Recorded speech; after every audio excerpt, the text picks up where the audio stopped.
Right, and one thing that we know about Chinese technology products is that they don't tend to be released that way. They tend to be hosted in China and overseen by Chinese teams who can make sure that they're not out there talking about Tiananmen Square. So is the open source nature of what DeepSeek has done here part of the reason that you think there might be conflict looming between them and the Chinese government?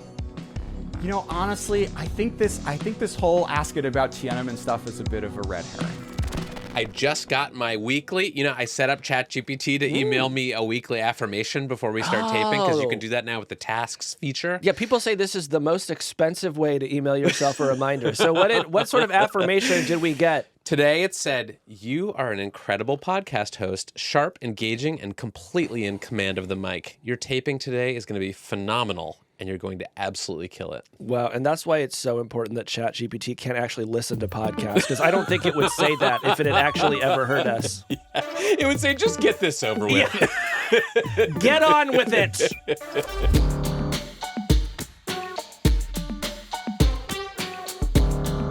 I'm Kevin Roos, a tech columnist at the New York Times. I'm Casey Newton from Platformer. And this is Hard Fork. This week, we go deeper on DeepSeek. ChinaTalks Jordan Schneider joins us to break down the race to build powerful AI.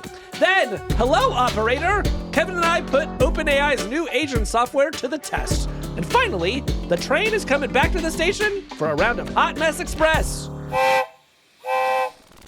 Well, Casey, it is rare that we spend 2 consecutive episodes of this show talking about the same company, but I think it is fair to say that what is happening with DeepSeek has only gotten more interesting and more confusing. Yeah, that's right. It's hard to remember a story in recent months, Kevin, that has generated quite as much interest as what is going on with DeepSeek.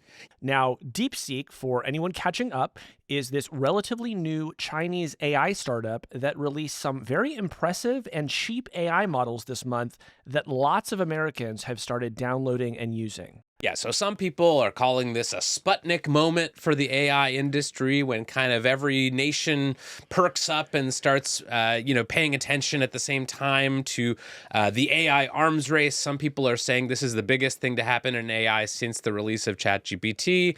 But Casey, why don't you just catch us up on what has been happening since we recorded our emergency podcast episode just 2 days ago? Well, I would say that there have probably been 3 stories, Kevin, that I would share to give you a quick flavor of what's been going on.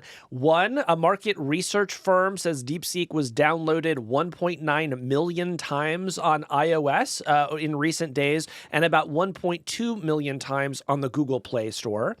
The second thing I would point out is that DeepSeek has been banned by the U.S. Navy over security concerns, which I think is unfortunate, because what is a submarine doing if not deep seeking?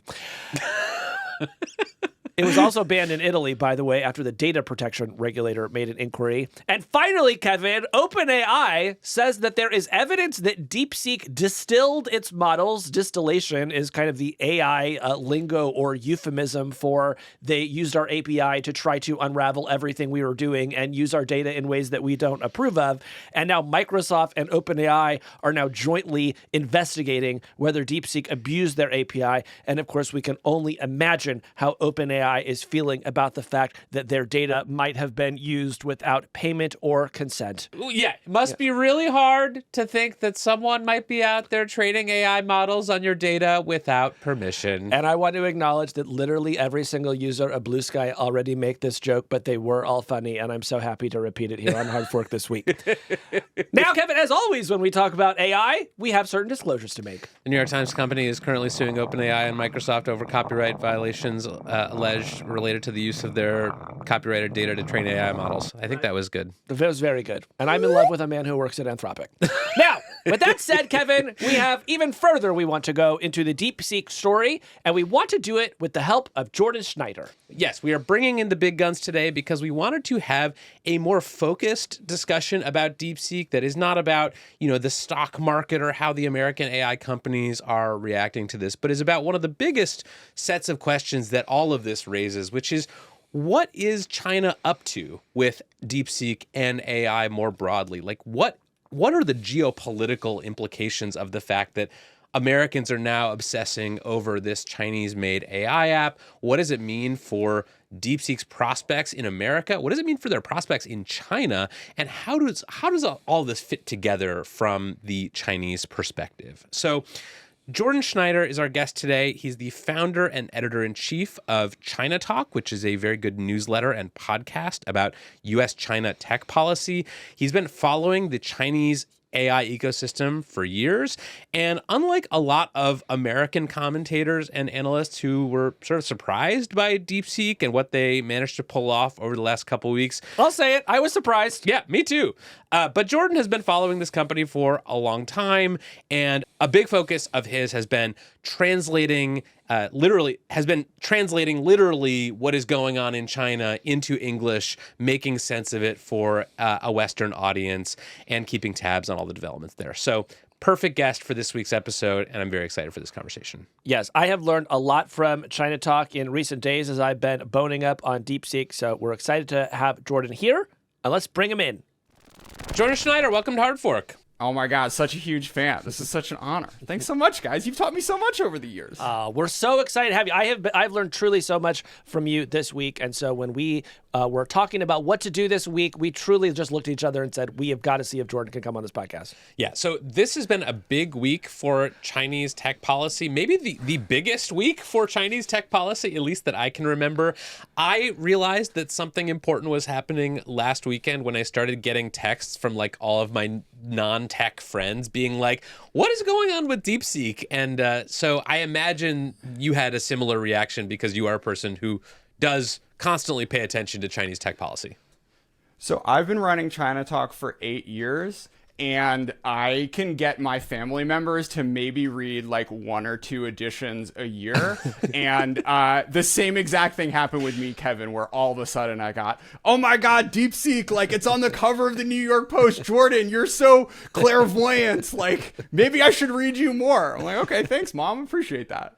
Yeah, so I want to talk about DeepSeek and what they have actually done here, but I'm hoping first that you can kind of give us the basic lay of the land of the sort of Chinese AI ecosystem, because that's not an area where I think Casey or I have spent a lot of time looking. But tell us about DeepSeek and sort of where it sits in the overall Chinese industry. Sure. So DeepSeek is a really odd duck.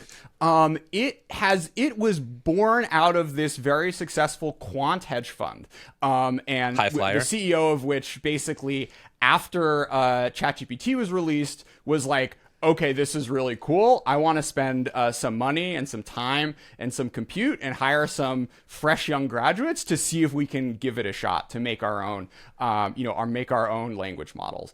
And so a lot of companies are out there building their own large language models. What was the first thing that happened that made you think, oh, this company is actually making some interesting ones? Sure. So there are lots and lots of Chinese companies and very moneyed Chinese companies that have been trying to follow a similar path after ChatGPT. You know, we have giant players like Alibaba, Tencent, ByteDance, Huawei even trying to, create their own OpenAI, basically. And what is remarkable is the big organizations can't quite get their head around creating the right organizational institutional structure to incentivize this type of collaboration and research that leads to real breakthroughs. So, Chinese firms have been releasing models for years now, but DeepSeek, because of the way that it structured itself and the freedom they had, not necessarily being under a direct profit motive, they were able to put out some really remarkable innovations that caught the world's attention over the, starting maybe late December, and then, really blew everyone's mind 2 weeks ago with the release of the R1 chatbot. Yeah, so let's talk about R1 in just a second, but one more question for you, Jordan, about DeepSeek.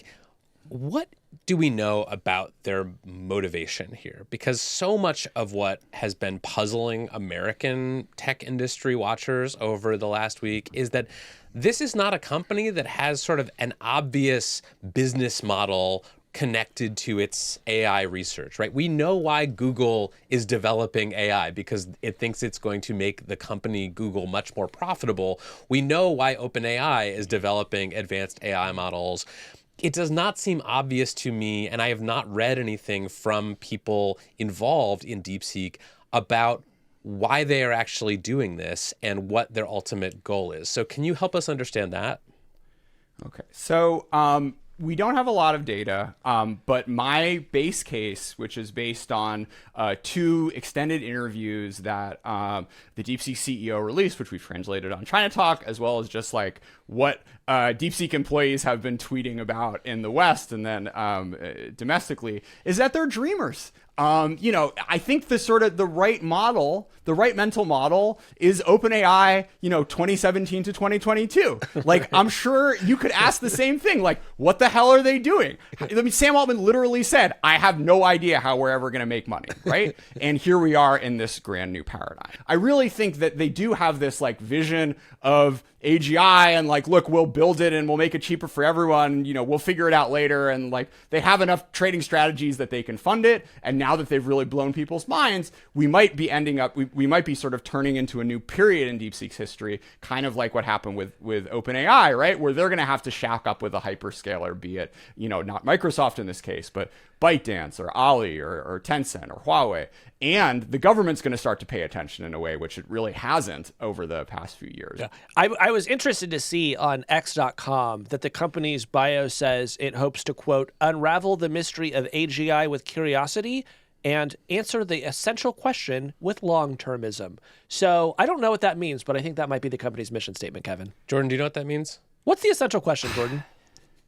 Look, I think you kind of have to go back to the open source ethos, which is something that is like fundamentally very cosmopolitan, that, the whole world can kind of contribute to this global, global technological advancements, and you kind of share what you're doing for free, and like good things come when you develop, Linux or what have you. And I think the tragedy of DeepSeek is, I would bet a ton of money that it is about to get a whole lot more complicated for them than what that sort of like global cosmopolitan open source like technological advancement for all vision would necessarily have baked in. Right. But, and I want to drill down a little bit there, because I think one thing that most listeners in the West do know about Chinese tech companies is that many of them are sort of inextricably linked to the Chinese government, that the Chinese government has access to user data under Chinese law, that these companies have to follow the Chinese censorship guidelines. And so as soon as DeepSeek started to really pop in America over the last week, people started typing in, things to DeepSeek's model, like, tell me about what happened at Tiananmen Square, or tell me about Xi Jinping, or tell me about the Great Leap Forward. And it just sort of wouldn't do it at all. And so people, I think, saw that and said, oh, this is like every other Chinese company that has this sort of hand-in-glove relationship with the Chinese ruling party. But it sounds from what you're saying like DeepSeek has a little bit more complicated a relationship to the Chinese government than maybe some other better-known Chinese tech companies. So explain that. Yeah. Yeah, I mean, I think it's important. Like, the mental model you should have for these CEOs are not like, people who are dreaming to spread Xi Jinping thought. Like, what they want to do is compete with Mark Zuckerberg and Sam Altman and show that they're like really awesome and great technologists. But the tragedy is let's take ByteDance, for example. You can look at Zhang Yiming, their CEO's Weibo posts from 2012, 2013, 2014, which are super liberal. In a Chinese context, saying like, we should have freedom of expression, like we should be able to do whatever we want. In the early years of ByteDance, there was a lot of relatively more subversive content on the platform, where you sort of saw like real poverty in China. You saw off-color jokes. And then all of a sudden in 2018, he posts a letter saying, I am really sorry. Like, I need to be part of this sort of like Chinese national project and like better adhere to, modern Chinese socialist values. And I'm really sorry, and it won't ever happen again. This is the same thing happened with Didi, right? Like they don't really want to have to do anything with politics, and then they get on someone's side, and all of a sudden they get zapped. Didi is, of course, the big Chinese rideshare company. Correct. What did Didi do?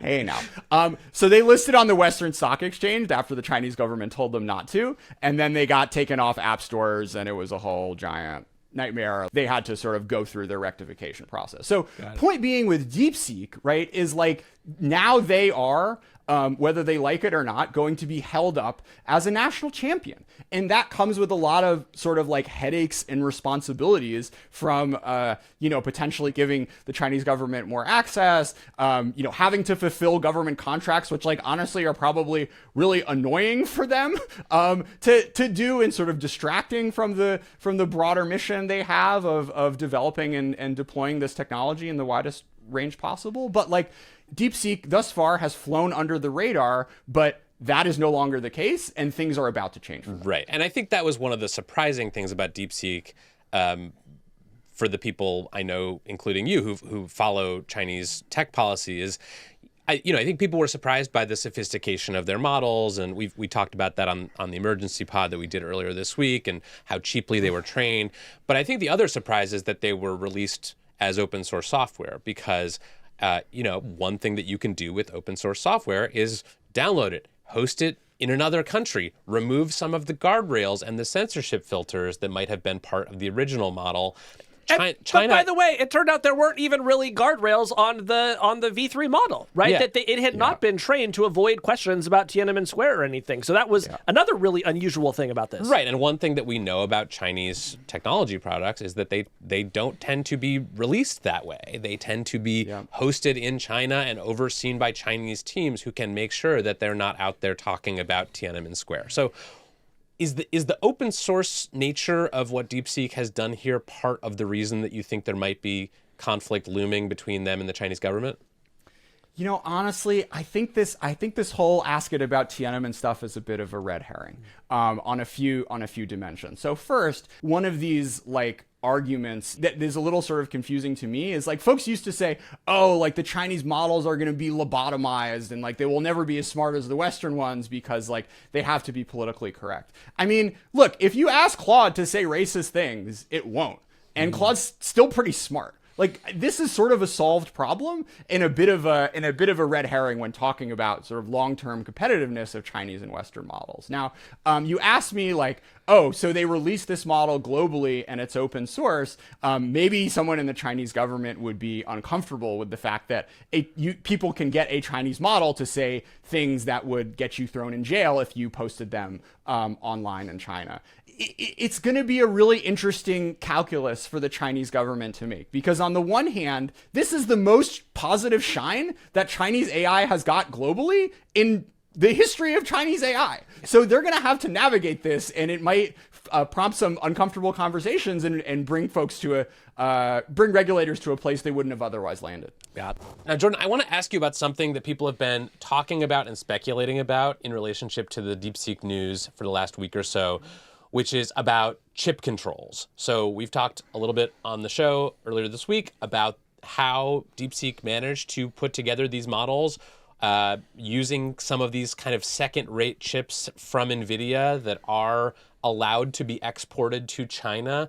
We've also talked about the fact that you cannot get the most powerful chips legally if you are a Chinese tech company. So there have been some people, including Elon Musk and other American tech luminaries, who have said, oh, well, DeepSeek has this sort of secret stash of these banned chips that they have smuggled into the country, and that actually they are not making do with kind of the Kirkland signature chips that they say they are. What do we know about how true that is? It's kind of impossible to know. This is a question more for the U.S. intelligence community than like Jordan Schneider on Twitter. But I do think that it is important to understand that the delta between what you can get in the West and what you can get in China is actually not that big. And, we're talking about training a lot, but also on the inference side, China can still buy this H20 chip from NVIDIA, which is basically world-class at like deploying the AI and letting everyone use it. So does this mean that we should just give up? I don't think so. Compute is going to be a core input regardless of how much model distillation you're going to have in the future. There have been a lot of quotes even from the DeepSeek founder basically saying like the one thing that's holding us back are these export controls. Right. Okay. I want to ask a big picture question. I think that a reason that people have been so fascinated by this DeepSeek story is that, at least for some folks, it seems to change our understanding of where China is in relation to the United States when it comes to developing very powerful AI. Jordan, what is your assessment of what the V3 and R1 models mean, and to what extent do you think the game has actually changed here? I'm not really sure the game has changed so much. Again, like, Chinese engineers are really good. I think it is a reasonable base case that Chinese firms will be able to develop comparable or fast follow on the model side. But the real sort of long-term competition is not just going to be on developing the models, but deploying them at scale. And that's really where compute comes in. And that's why export controls are going to continue to be a really important piece of America's strategic arsenal when it comes to making sure that the 21st century is defined by the US and our friends as opposed to China and theirs. Right. So it's one thing to have a model that is about as capable as the models that we have here in the United States. It's another thing to have the energy to actually let everyone use them as much as they want to use them. And what you're saying is, no matter what DeepSeek may have invented here, that fundamental dynamic has not changed. China simply does not have nearly the amount of compute that the United States has. As long as we don't screw up export controls. So I think the sort of base case for me is that if the U.S. stays serious about holding the line on semiconductor manufacturing equipment and export of AI chips, then it will be incredibly difficult for the Chinese sort of broader semiconductor and AI ecosystem to leap ahead, much less kind of like fast follow beyond being able to develop comparable models. But I'm feeling good as long as Trump doesn't make some like crazy trade for soybeans in exchange for ASML EUV machines. That would really break my heart. I want to inject kind of a note of skepticism here, because I buy everything that you're saying about how DeepSeek's progress has been sort of bottlenecked by the fact that it can't get these very powerful American AI chips from companies like NVIDIA.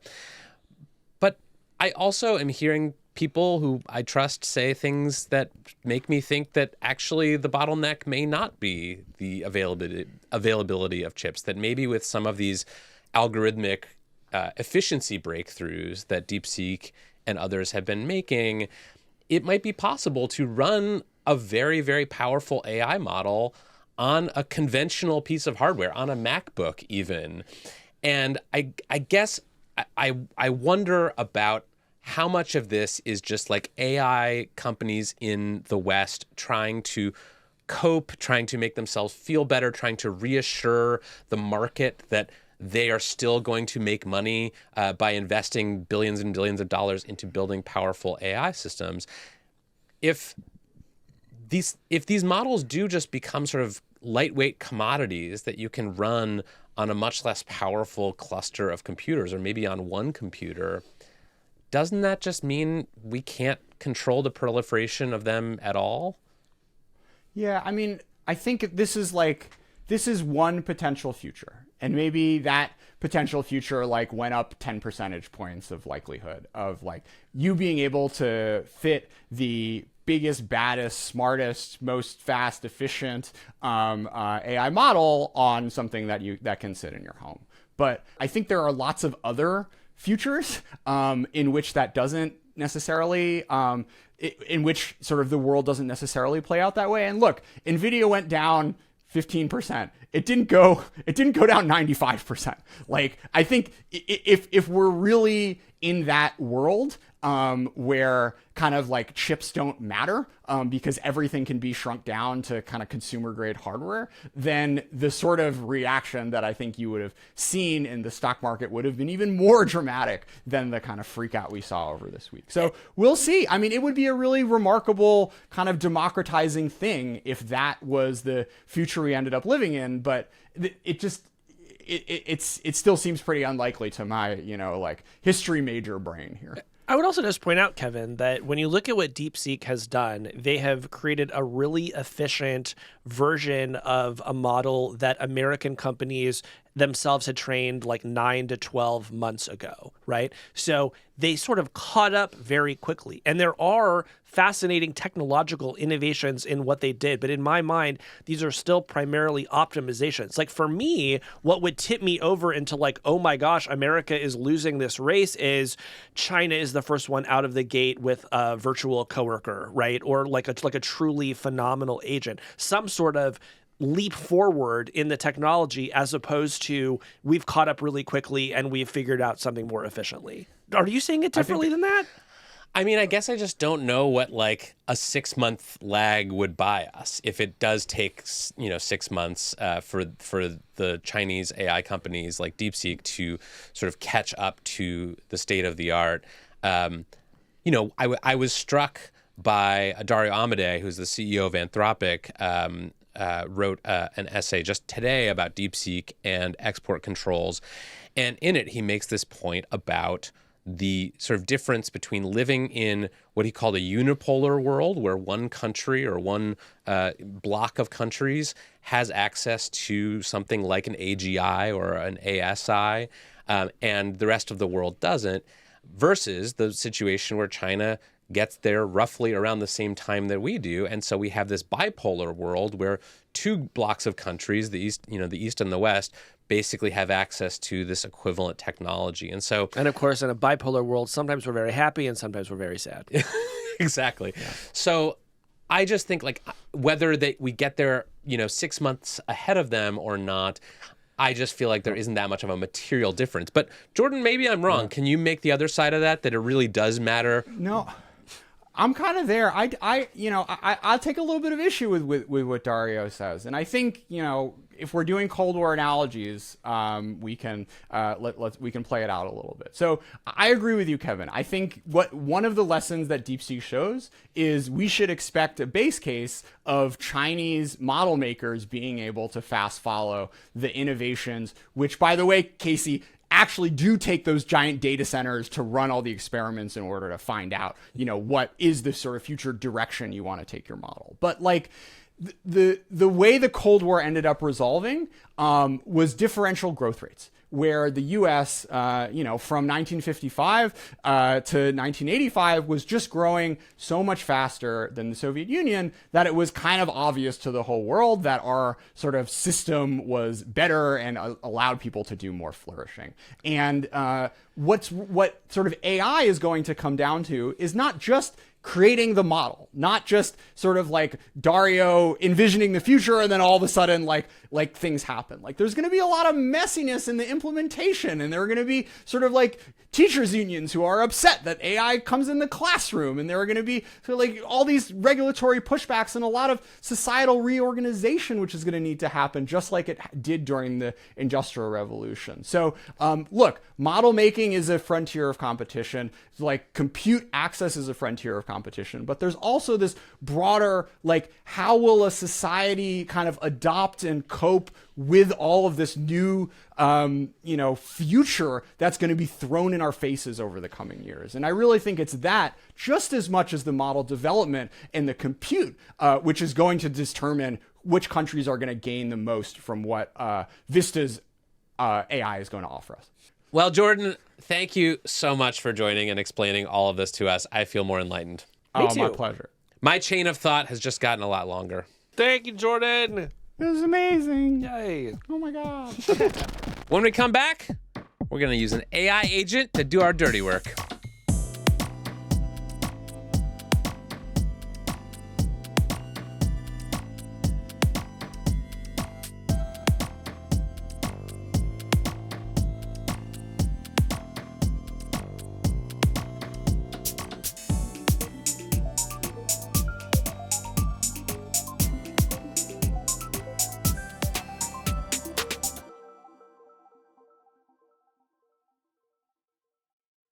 Operator, information, give me Jesus on the line. Do you know that one? No.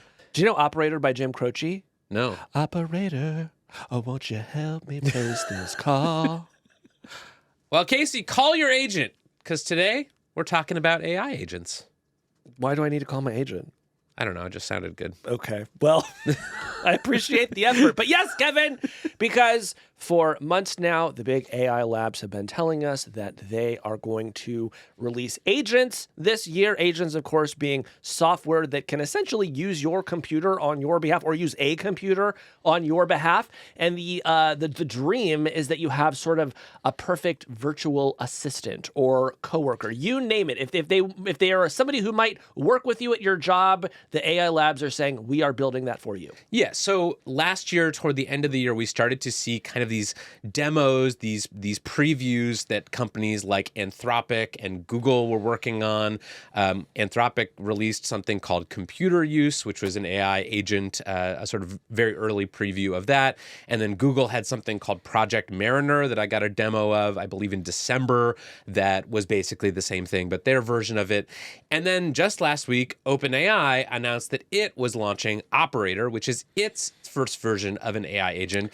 And unlike Anthropic and Google's, which, you either had to be a developer or part of some early testing program to access, you and I could try it for ourselves by just upgrading to the $200 a month pro subscription of ChatGPT. Yeah, and I will say that as somebody who's willing to spend, money on software all the time, I thought, am I really about to spend $200 to do this? But, in the name of science, Kevin, I had to. Yeah. At this point, I am spending more on AI subscription products than on my mortgage. I'm pretty sure that's correct. But it's worth it. We do it for journalism. We do. So we both spent a couple of days putting Operator through its paces. And today we want to talk a little bit about what we found. Yeah. So would you just explain what Operator is and how it works? Yeah, sure. So Operator is a separate subdomain of ChatGPT. Sometimes the ChatGPT will just let you pick a new model from a drop-down menu, but for Operator, you got to go to a dedicated site. Once you do, you'll see a very familiar chatbot interface, but you'll see different kinds of suggestions that reflect some of the partnerships that OpenAI has struck up. So, for example, they have partnerships with OpenTable and StubHub and All Recipes, and these are meant to give you an idea of what Operator can do.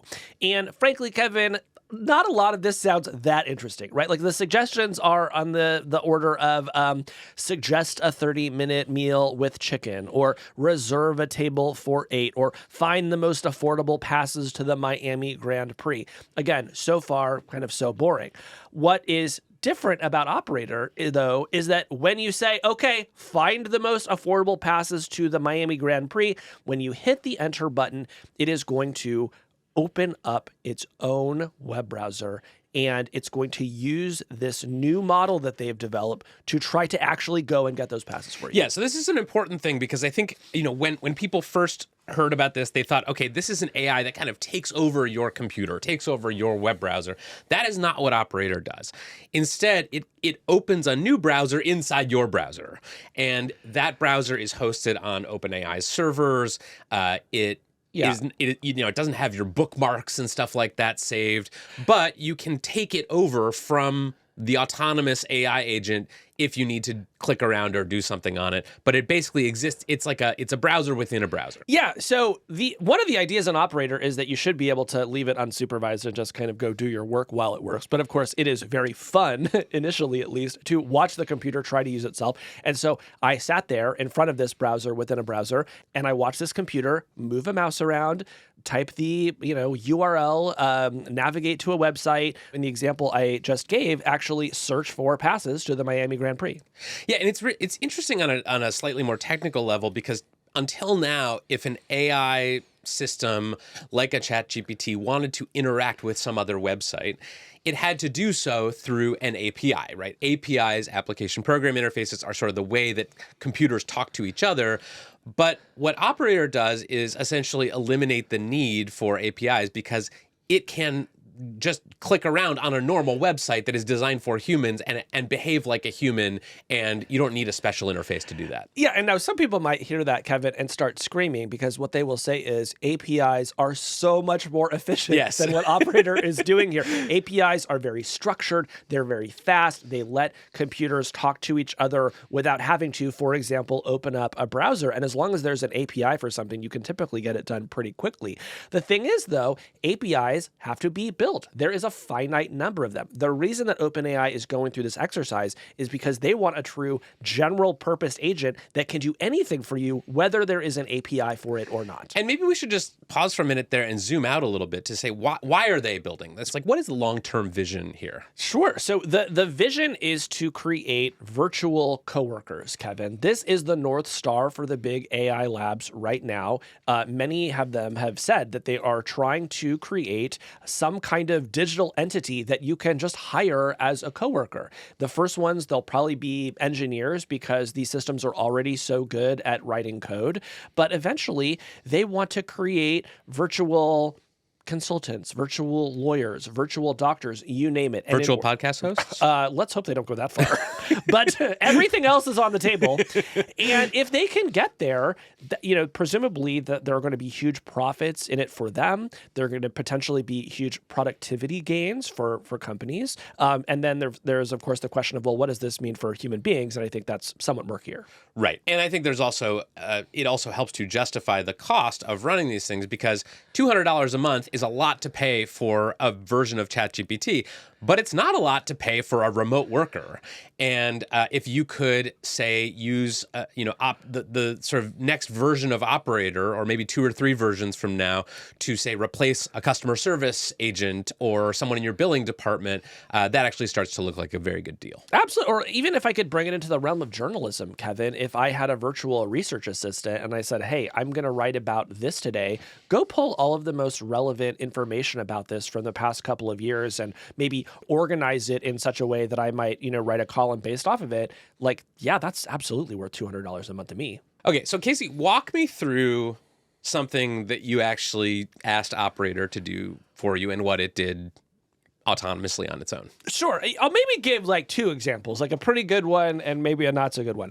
Pretty good one was, and this was actually suggested by Operator, I used TripAdvisor to look up walking tours in London that I might want to do the next time I'm in London. When I did that... When are you going to London? I'm not actually going to London. Oh, so you lied to the AI? And not for the first time. But here's what I'll say. If anybody wants to bring Kevin and I to London, get in touch. We love the city. Yeah. So I said, okay, Operator, sure, let's do it. Let's find me some walking tours. I clicked that. It opened a browser. It went to TripAdvisor. It searched for London walking tours. It read the information on the website, and then it presented it to me. Did that within a couple of minutes. Now, on one hand, could I have done that just as easily by Google? Could I probably have done it even faster if I'd done it myself? Sure. But if you're just sort of interested in the technical feat that is getting one of these models to open a browser, navigate to a website, read it, and share information, I did think it was pretty cool. Yes, it's very trippy to see a computer using itself and going around like typing things and selecting things from drop-down menus and like... Yeah, it's sort of like, if you think it is cool to be in a self-driving car, like this is that, but for your web browser. A self-driving browser. It is a self-driving browser. So that was the good example. Yes. What was another example? So another example, and this was something else that OpenAI suggested that we try, was to try to use Operator to buy groceries. And they have a partnership with Instacart. The CEO of Instacart, Fiji Simo, is on the OpenAI board. And so I thought, okay, they're going to have like sort of dialed this in so that there's a pretty good experience.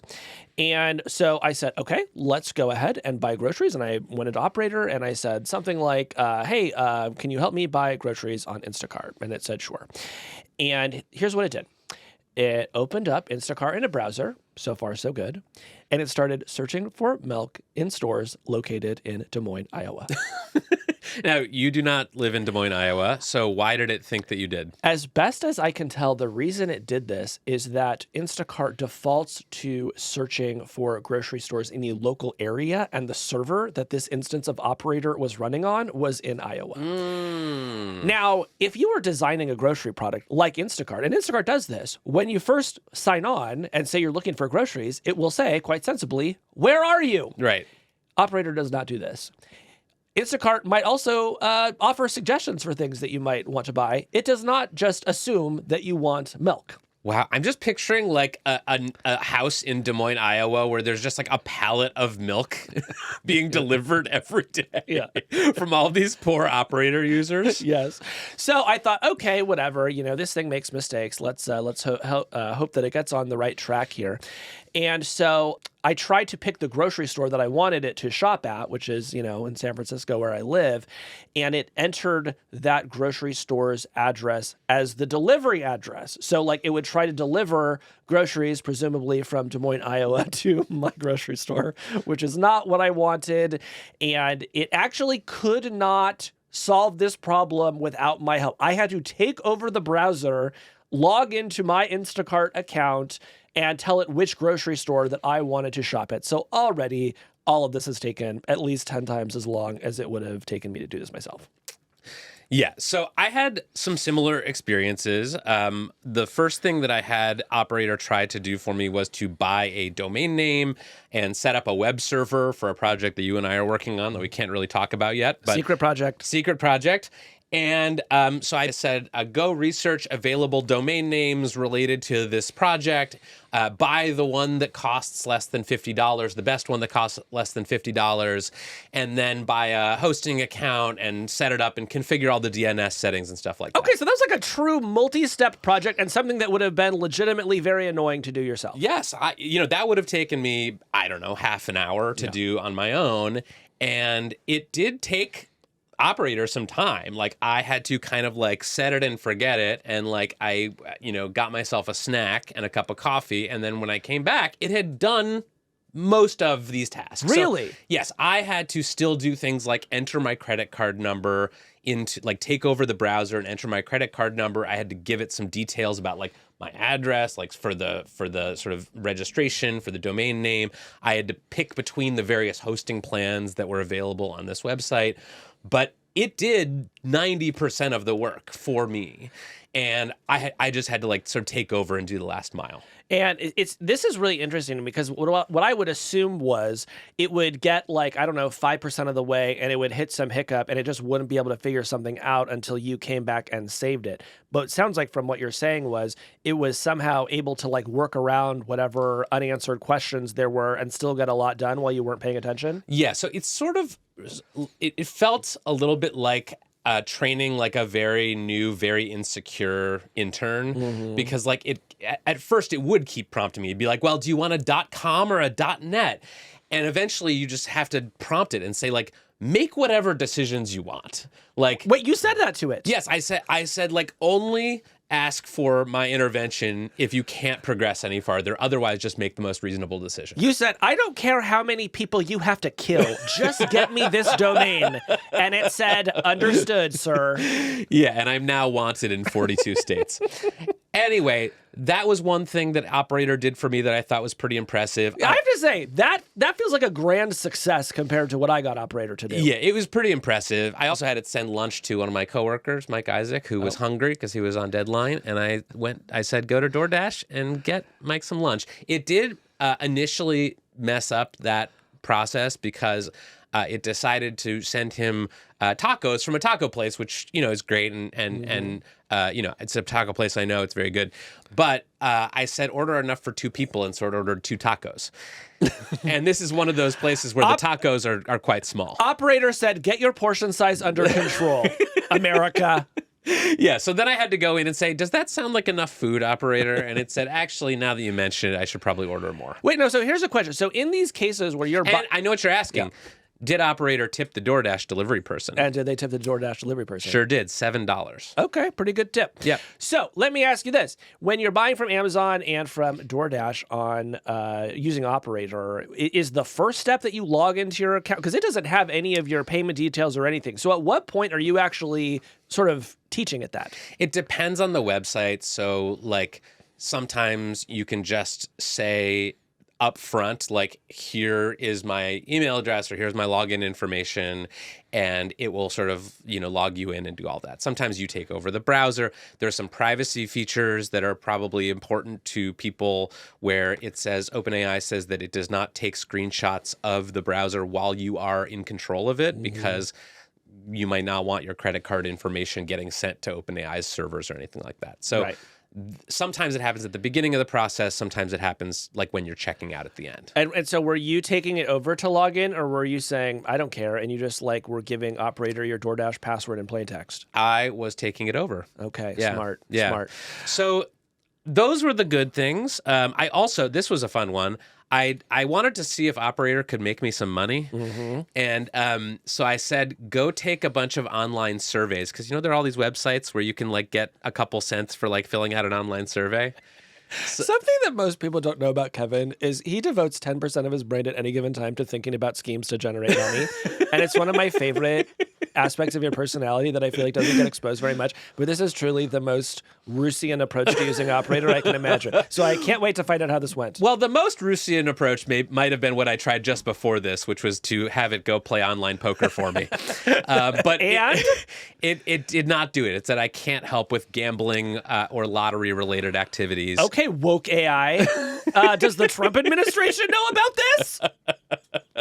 But it was able to actually fill out some online surveys for me, and it earned $1.20. Is that right? Yeah, in about 45 minutes. Okay.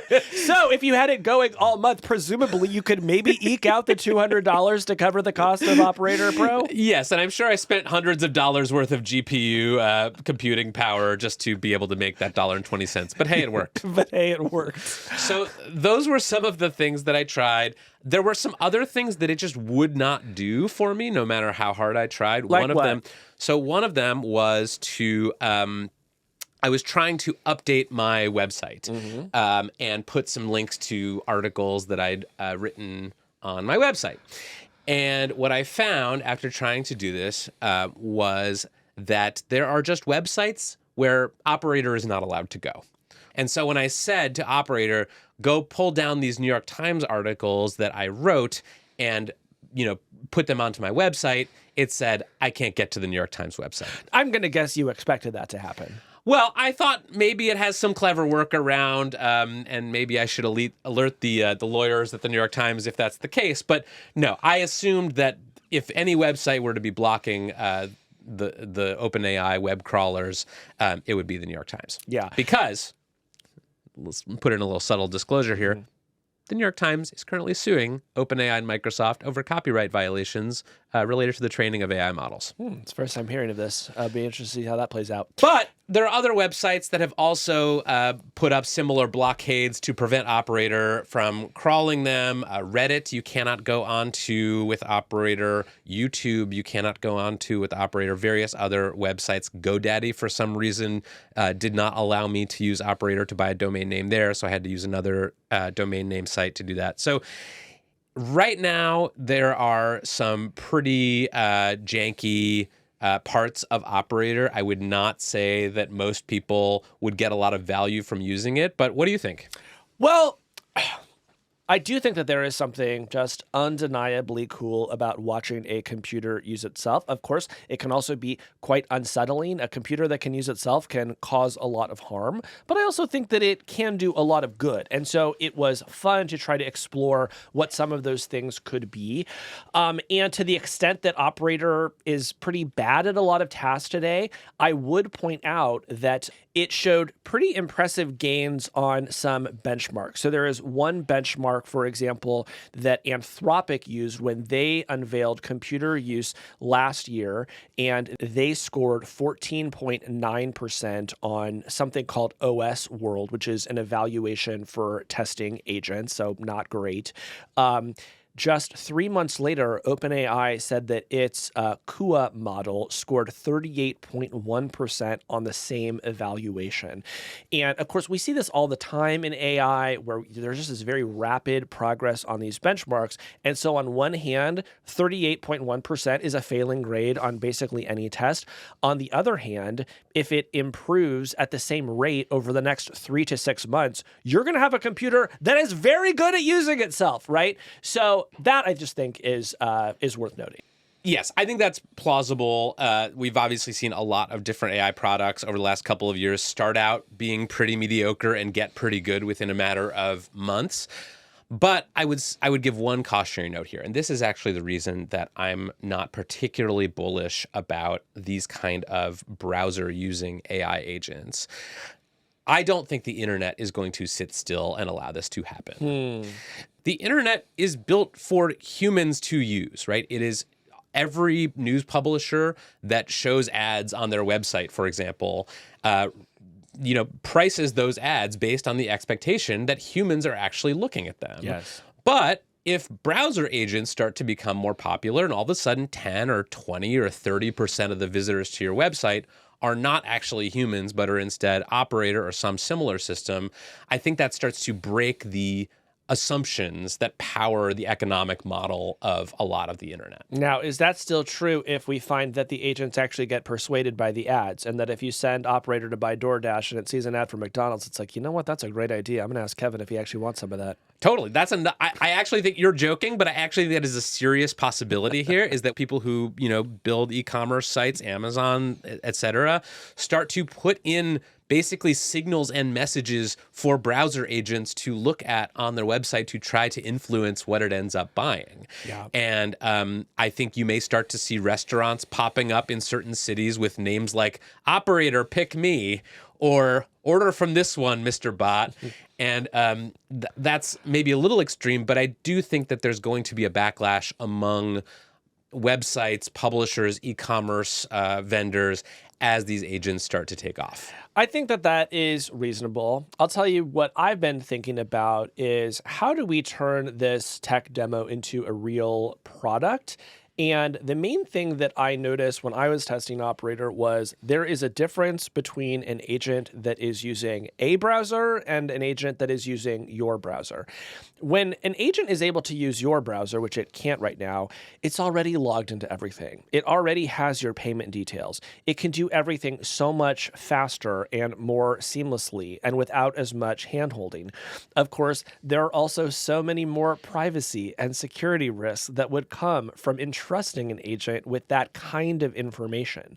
So there is some sort of chasm there that needs to be closed, and I'm not quite sure how anyone does it. But I will tell you, I do not think the future is opening up these virtual browsers and me having to enter all of my login and payment details every single time I want to do anything on the internet, because truly I would rather just do it myself. Right. I also think there's just a lot more potential for harm here. A lot of AI safety experts I've talked to are very worried about this, because what you're essentially doing is letting the AI models sort of make their own decisions and actually carry out tasks. And so you can imagine a world where an AI agent that's very powerful, a couple versions from now, decides to start doing cyber attacks because maybe some malevolent user has told it to make money, and it decides that the best way to do that is by hacking into people's crypto wallets and stealing their crypto. Yeah. Those are the kinds of reasons that I am a little more skeptical that this represents a big breakthrough. But I think it's really interesting, and it did give me that feeling of like, wow, this could get really good really fast. And if it does, the world will look very different. When we come back, Kevin, back that caboose up. It's time for the Hot Mess Express. Roos Caboose was my nickname in middle school. Kevin Caboose.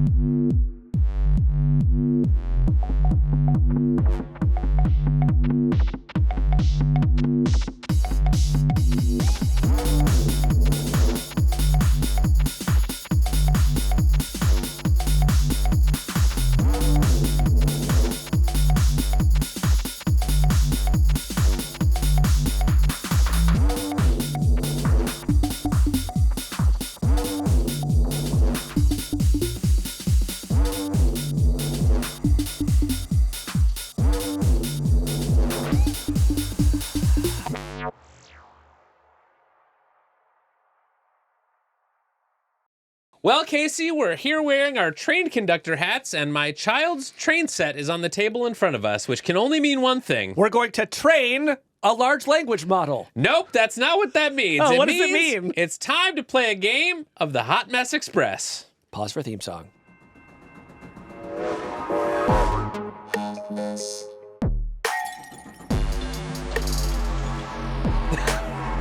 That's right. Oh. There we You go. think you just fell out of a coconut tree? That's the wrong button.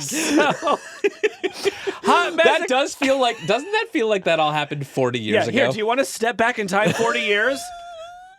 You think you just fell out of a coconut tree? Hot Mess Express, Kevin, is our segment where we run through some of the messiest recent tech stories and deploy our official hot mess thermometer to tell you just how messy we think things have gotten. And Kevin, you better sit down for this one, because it's been a messy week. Sure has.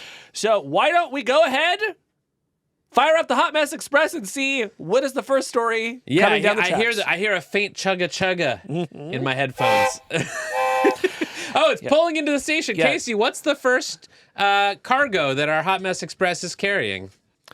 All right, Kevin, this first story comes to us from the New York Times, and it says that Fable, a book app, has made changes after some offensive AI messages. Now, Casey, have you ever heard of Fable, the book app? Well, not until this story, Kevin, but I am told that it is an app for sort of keeping track of what you're reading, not unlike a Goodreads, but also for discussing what you're reading. And apparently this app also offers some AI chat. Yeah, so you can have AI sort of summarize the things that you're reading in a personalized way. And this story said that in addition to spitting out bigoted and racist language, the AI inside Fable's book app had told one reader who had just finished 3 books by Black authors, quote, "Your journey dives deep into the heart of Black narratives and transformative tales, leaving mainstream stories gasping for air. Don't forget to surface for the occasional white author, okay?"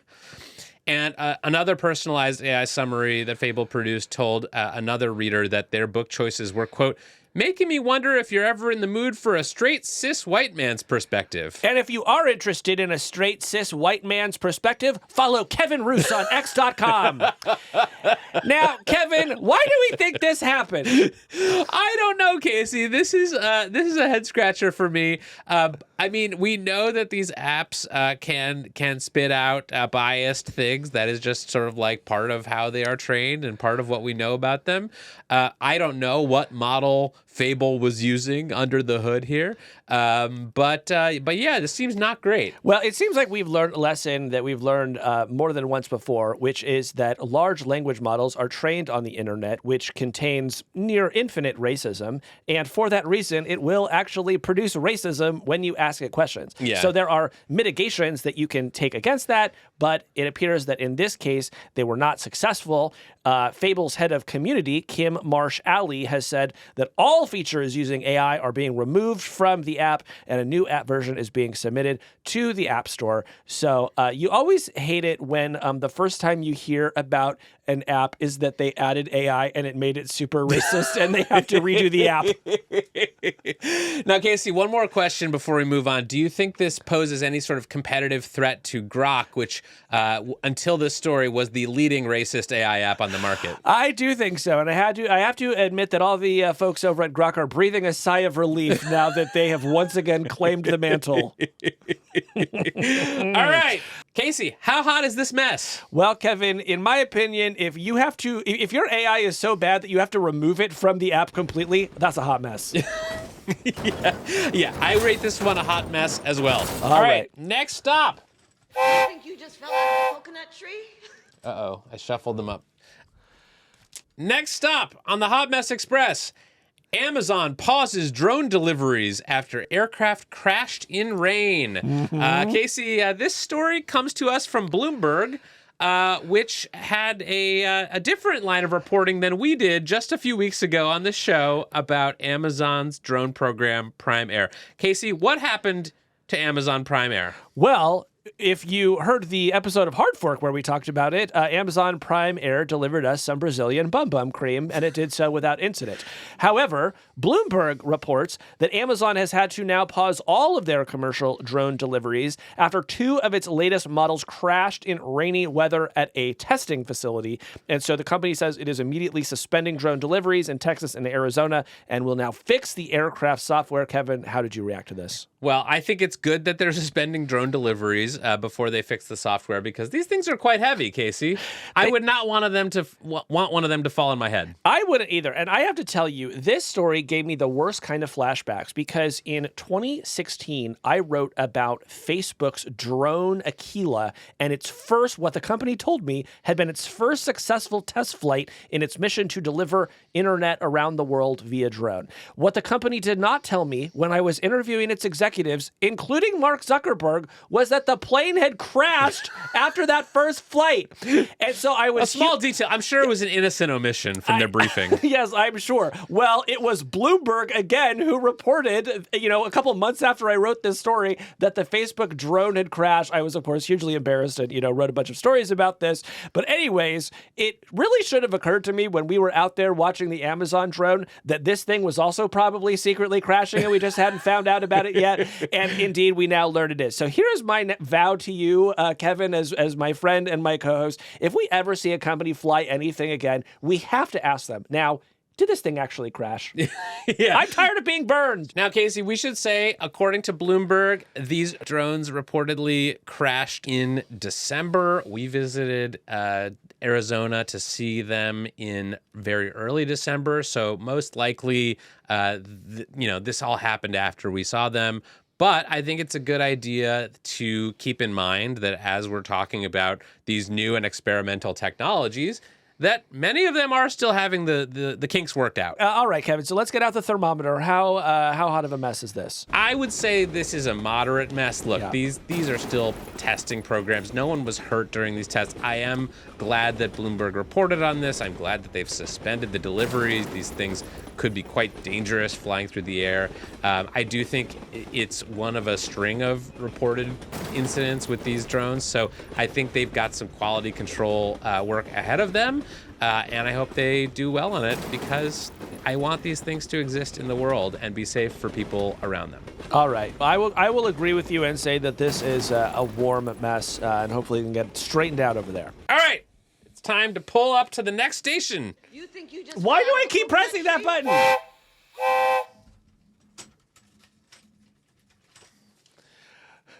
button? Okay, Kevin.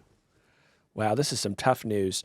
Fitbit has agreed to pay $12 million for not quickly reporting burn risk with watches. Kevin, did you hear about this? I did. This was the Fitbit devices were like literally burning people. Yes, from 2018 to March of 2022, Fitbit received at least 174 reports globally of the lithium-ion battery in the Fitbit Ionic watch overheating, leading to 118 reported injuries, including 2 cases of third-degree burns and 4 of second-degree burns. That comes from the New York Times' Adil Hassan. Kevin, I thought these things were just supposed to burn calories. Well, it's like I always say, exercising is very dangerous and you should never do it. And this justifies my decision not to wear a Fitbit, because I could have gotten a burn. To me, the biggest surprise of this story was that people were wearing Fitbits from March 2018 to 2022. I thought every Fitbit had been purchased by like 2011 and then put in a drawer, never to be heard again. So what is going on with these sort of, late stage Fitbit buyers? I'd love to find out. But of course, we feel terrible for everyone who was burned by a Fitbit. And it's not going to be the last time technology burns you. I mean, realistically. That's true. That's true. Now, what kind of mess is this? I would say this is a hot mess. This is an officially hot, literally hot. They're hot. Here's my sort of rubric. If technology physically burns you, it is a hot mess. If you have physical burns on your body, what other kind of mess could it be? It's true. That's a hot mess. Okay, next stop on the Hot Mess Express. Google says it will change Gulf of Mexico to Gulf of America in Maps app after government updates. Casey, have you been following this story? I have, Kevin. Every morning when I wake up, I scan America's maps and I say, what has been changed? And if so, has it been changed for political reasons? And this was probably one of the biggest examples of that we've seen. Yeah, so this was an interesting story that came out in the past couple of days. Basically, after Donald Trump came out during his first days in office and said that he was changing the name of the Gulf of Mexico to the Gulf of America and the name of Denali, the mountain in Alaska, to Mount McKinley, Google had to decide, well, when you go on Google Maps and look for those places, what should it call them? It seems to be saying that it is going to take inspiration from the Trump administration and update the names of these places in the Maps app. Yeah. And look, I don't think Google really had a choice here. We know that the company has been on Donald Trump's bad side for a while. And if it had simply refused to make these changes, it would have sort of caused a whole new controversy for them. And it is true that the company changes place names when governments change place names, right? Like back when, Google Maps existed when Mount McKinley was called Mount McKinley and President Obama changed it to Denali and Google updated the map. Now it's changed back. They're doing the same thing. But now that we know how compliant Google is, Kevin, I think there's room for Donald Trump to have a lot of fun with the company. Yeah, what could you do? Well, he could call it the Gulf of Gemini isn't very good and just see what would happen. Because they would kind of have to just change it. Can you imagine every time you opened up Google Maps and you looked at the Gulf of Mexico/America and it just said the Gulf of Gemini is not very good? I hate to give Donald Trump any ideas, but I don't know. Could be worth looking at. All right. So what kind of mess do you think this is, Kevin? I think this is a mild mess. I think this is a tempest in a teapot. I think that this is the kind of update that companies make all the time, because places change names all the time. Let's just say it. Well, Kevin, I guess I would say that one is a hot mess, because if we're just going to start renaming everything on the map, that's just going to get extremely confusing for me to follow. I got places to go. You go to like 3 places. Yeah, and I use Google Maps to get there. And I need them to be named the same thing that they were yesterday. I don't think they're going to change the name of Barry's Boot Camp. All right, next stop. Final stop on the Hot Mess Express. Casey, bring us home. All right. All right, Kevin.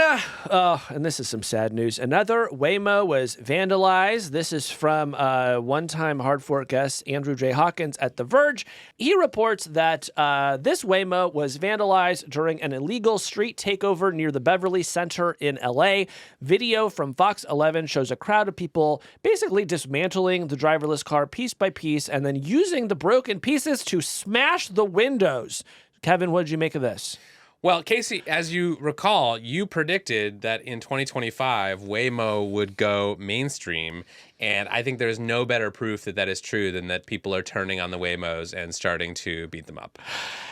Yeah, look, I don't know that we have heard any interviews from why these people were doing this. I don't know if we should see this as like a reaction against AI in general or of Waymos specifically. But I always find it like weird and sad when people attack Waymos because they truly are safer cars than every other car around you. Not if you're going to be riding in them and people are just going to start like beating the car. Then they're not safer. No, but that's only happened a couple of times that we're aware of. Right. Yeah. This story is sad to me. Obviously, people are reacting to Waymos. Maybe they have sort of fears about this technology or think it's going to take jobs, or maybe they're just pissed off and they want to break something. But don't hurt the Waymos people, in part because they will remember. They will remember. I'm not sure that's true. They will remember, and they will come for you.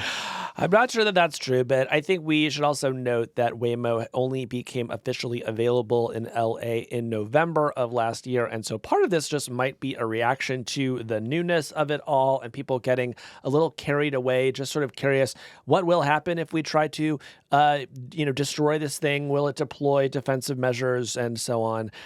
So they're going to have to put flamethrowers on them. I'm just calling it right now. I mean, I really hope that doesn't happen. Yeah, well, what kind of mess do you think this one was? I think this one is a lukewarm mess that has the potential to escalate.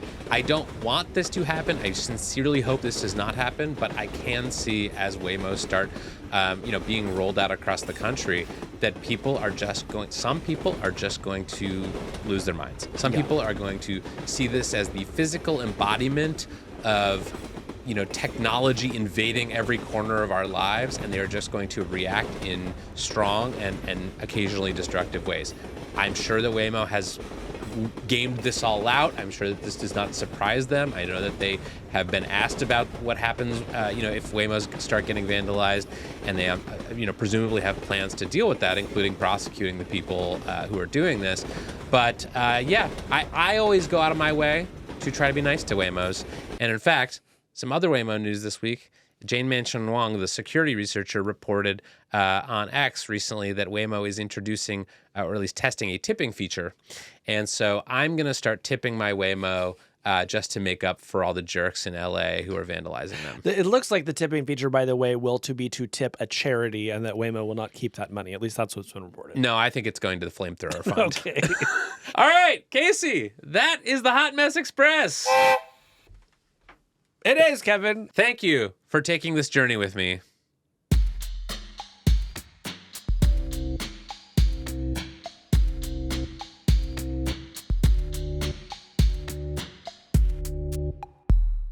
God, I'm morphing into you. That was like a bad version of something you would say. There have been like 4 or 5 times in the past couple of weeks where you've just told a perfect me joke.